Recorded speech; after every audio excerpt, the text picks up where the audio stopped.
Hi you guys, good morning. Panibagong araw, panibagong update na naman ang buhay ko. Ito na nga, pupunta kaming Tanhay.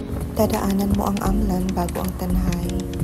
Ito pala yung church na nag-viral last month. Ito naman yung plaza nila. Maganda pala yung panahon ngayon. Medyo mainit nga lang. Pero wala nang ulan. Maganda yung kalsada nila papuntang Tanhay. Masyadong malawak ito. Wala pang traffic.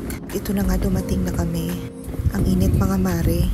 Buti na nga lang ang nakahanap ka agad kami ng parking slot na medyo malilim. Pagka-parking, dumiretso na kagad kami dito sa painitan. Yun ang tawag nila. Umorder kagad kami ng 3 klase ng suman nila. May Tres Marias, ube, at yung may tsokolate. Sarap na sarap ako dyan mga mare. Tapos uminom ako ng sari-sari. After kumain, lumiwat muna kami saglit sa plaza. Dumaan kami sa City Hall nila, sa Tanhay Church.